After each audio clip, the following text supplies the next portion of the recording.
Hey all, welcome back to Acre Podcast. I'm Dale. Deep in the shadows, I know it's hard to put one foot in front of the other. So far as the echo, where do we start? You can learn to discover a million. Well, sorry that we missed a week of an episode here. Feeling under the weather, stuff like that. Didn't quite get podcast out to you. Now with busy time, farm going on, stuff like that. I thought I would take a few moments to get another episode out for you this week. So we were talking gardening and all about gardening. And I said that we would spend more time talking about the gardens and stuff like that as we come into springtime. And today is amazing. The weather outside, nice 68 degrees here in southeast Kansas. Sunshine, but unfortunately that wind is blowing continuously right now. Makes it a little hard to get some of our things done, but we are still working on getting the gardens in. And speaking of those gardens, so we do not garden in the ground. Like I was telling you guys before, gardening in the ground does not work out well for Lisa and I. For one, if I'm going to have to spend time crawling around on the ground to garden, I'm not going to garden. It's just plain and simple as that. Dale ain't going to do it. So we gradually started moving more towards raised beds. Now, our raised bed gardens are roughly 2 foot wide by 3 foot long by 2 foot tall is our original container raised bed gardens. Now, we have added more and more to those original 3 that we started off with. They work out very well. We filled those full of compost and dirt mixed together. We used to do a lot of our own composting using our used wood chips from our chicken and pig operation. We would let that compost down, and then we would mix that into our gardens. Now we have added what we call mineral tank gardens and mineral lick tub gardens. If you watch some of our videos are familiar, they're around, almost looks like a small water tank in a way. They're made out of plastic. You do need to drill some holes in the bottom of those in order for the excessive rainwater or water to drain from that. If not, it just turns into a big soupy, dirty, muddy pond is what it does. So usually we'll drill 2 to 3 holes, roughly an inch up from the bottom of that tank or in the very bottom. We love to find those that have a crack along the bottom of them because then it just works out well. Now, there's all kinds of schools of thought when it comes to those mineral lick tub gardens. Some people put a small amount of gravel in the bottom of them so that the dirt does not just plug back up those drain holes. I like to drill roughly a 7/8 to a half inch to a 7/8 inch hole in the bottom so that the hole is plenty big enough so that it can drain out, does not get plugged up, stuff like that. Some other schools of thought that go along with those raised bed gardens are, I see people that throw large pieces of limb or wood in the bottom of that so that as that breaks down, it will continuously feed in that garden. We started some of ours that way, but as the years have gone, we gradually have quit doing that practice. We use mainly just high compost with lots of organic material in there, and it works out better. We plant almost exclusively all of our crops in these raised beds or these container gardens, some people call them. We can raise most all of our vegetables in those raised bed gardens without any kind of effort of having an in-ground garden. Now, depending on your soil type, and for some soil types, that in-ground garden is always better. I know in other areas of the country where there's lots of rock, high clay, things along that line, that a container garden is your best bet. The most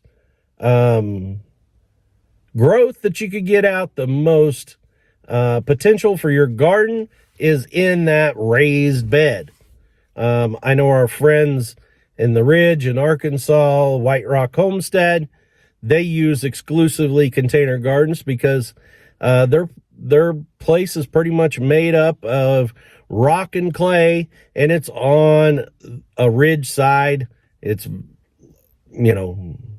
got lots of slope in it, and that container garden works out well. And if you've checked out them, you can see that they raise a tremendous amount of food in container gardens. Our other friends in Georgia, Not For Nothing Homestead, Ginger and Joey, I know that they do exclusively a bunch of raised bed gardens for the same reason. They're in a high clay, high rock soil, things along that line. Now, others in areas like Southeast Kansas, Southwest Missouri, and most of the Midwest, we have a good soil type, so you will find both in-ground gardens and container gardens.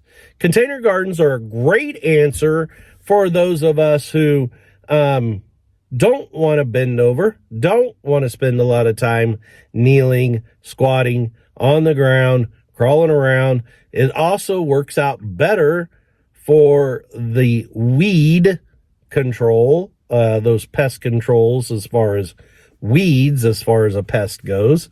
We can remove all of that by hand for the most part. And we could keep that container up high enough that we don't have to worry about other pests like the rabbits and things along that line. Unfortunately, what our containers, though, couldn't deter for us last year was chickens. Everyone loves the idea of a free-range chicken. Don't get me wrong, I'm one of those.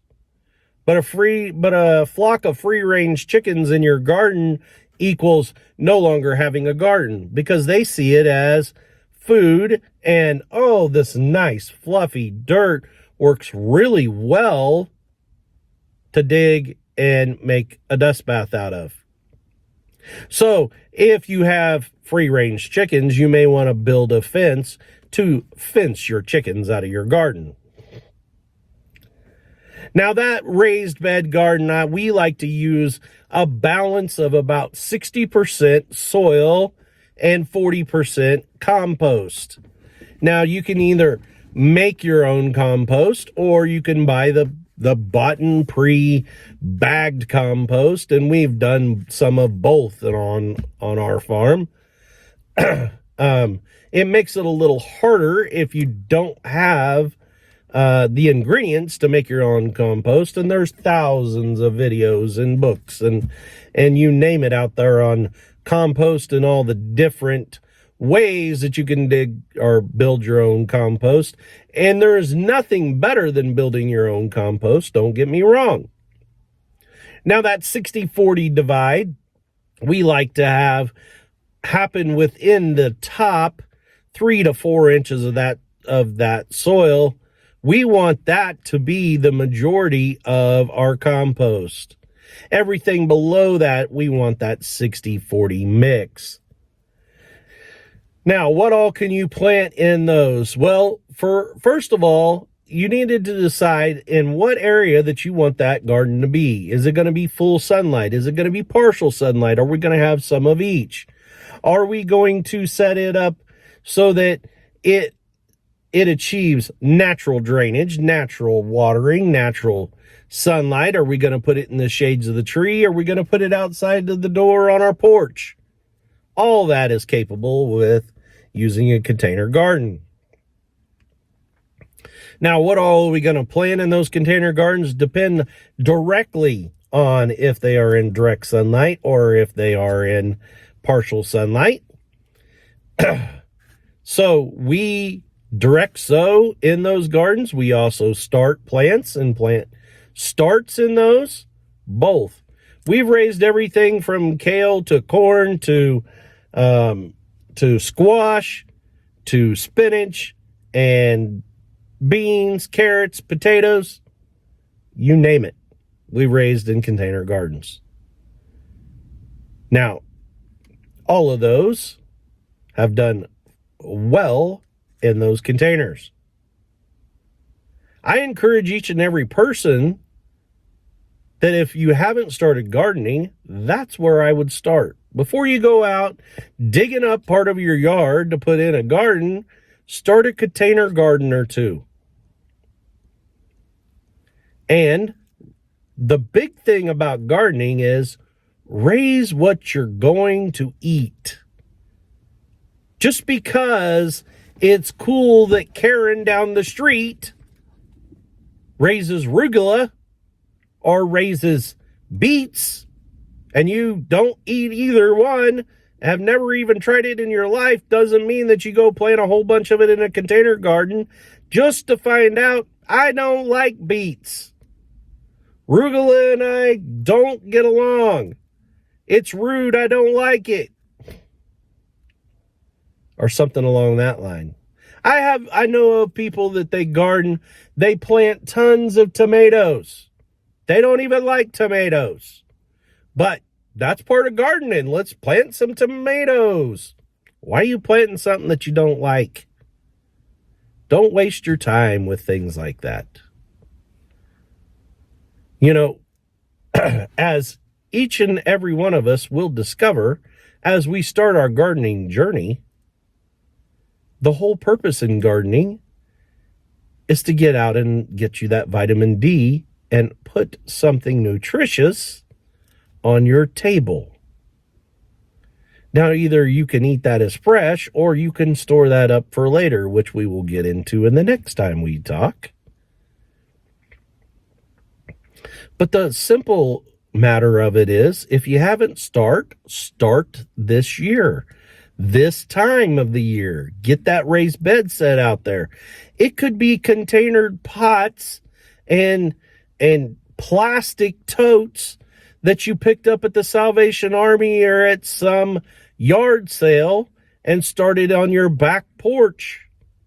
Yes, some people may look at you like, what are you doing?